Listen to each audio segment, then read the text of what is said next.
Hello viewers, this is Dr. A.B. Wani, Director CEO of Billboard Consulto and your host.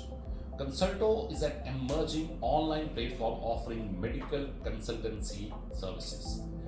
And on this channel, we talk about anything related to female health. And today, we have our specialist, Dr. Gunjan Goel. And together, we are going to talk about STD, sexual transmitted disease, in detail.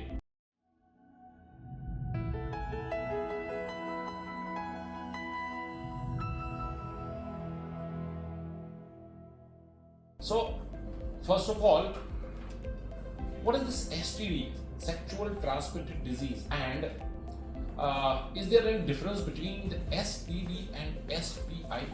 Sir आज हम बहुत ही important topic cover करने जा रहे हैं STD, जो कि youngsters के लिए बहुत ही इम्पोर्टेंट है। एसटीडी का मतलब होता है कि जो भी कोई इन्फेक्शन वेजाइनल, ओरल या एनल सेक्स से फैलते हैं उन्हें हम एसटीडी कहते हैं। वैसे तो एसटीडी और एसटीआई दोनों इंटरचेंजेबली यूज होते हैं, पर दोनों में बहुत ज़्यादा डिफरेंस होता है। जो एसटीडी होता है, जब किसी को नोटिसेबल साइंस, सिम्टम्स या कुछ ऐसी लक्षण दिखने लगे जिससे कि उन्हें पता लगे कि उन्हें कोई सेक्सुअल डिजीज है, इसे हम एसटीडी कहते हैं। और STI is a wide term जो कि हम पब्लिक हेल्थ के कंटेक्स्ट में यूज करते हैं। इसमें कि एसिम्प्टोमेटिक और सिम्प्टोमेटिक दोनों तरह के लोग आते हैं, जिनमें लक्षण है या जिनमें लक्षण अभी होने बाकी है, उस तरह के लोग भी आते हैं। So let's talk about the symptoms. So what are the symptoms of this STD?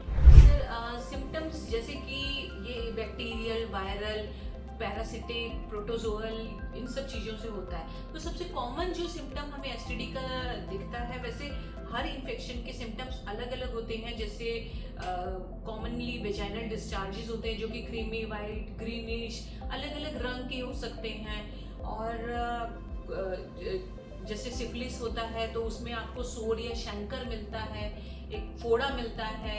इस तरह के सब के साइंस और सिम्टम्स, आपको लोअर एब्डोमिनल पेन रहता है कॉन्स्टेंटली, और कुछ वॉट्स डेवलप हो सकते हैं, जेनिटल वॉट्स डेवलप हो सकते हैं हर्पीज में, और इसी तरह के साइंस और सिम्टम्स मेनली एसटीडीज में आते हैं। Prevention is better than cure. So let's talk about the prevention. So what is the prevention and the cure of this STD? Sir जब हम प्रिवेंशन की बात करते हैं तो this will be very absurd to say, but abstinence and very very very important safe sex practices.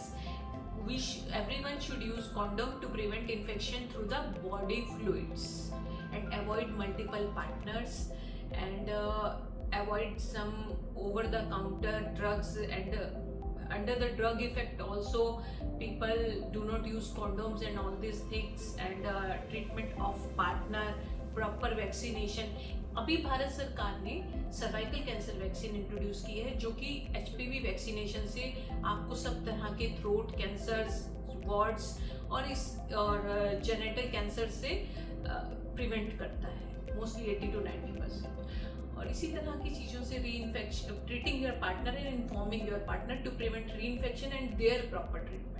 Can STD be transmitted through oral route also? Yes, of course, it can be transmitted through oral route also. If the other partner is infected and this person is doing the oral sex, then they could get the throat cancers and oral cancers through like sexually transmitted infection. Education and awareness is very important. Very, very important here. Now, is there any risk of STD in future? किसी को आज STD हो गया है, फिर जाके उसने treatment भी कराया है, नाउ अब वो पूरा जिंदगी डरेगा, कोई रिस्क फैक्टर, कोई रिस्क तो नहीं है मेरे को दोबारा एसटीडी होने का in future if she has got a proper treatment?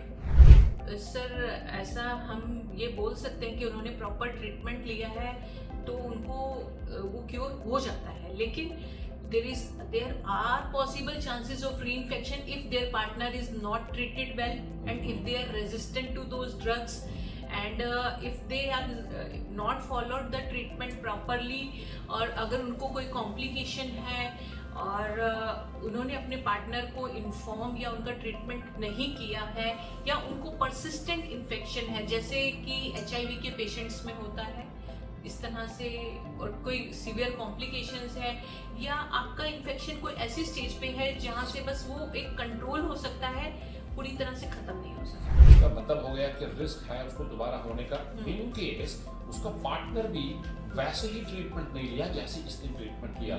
So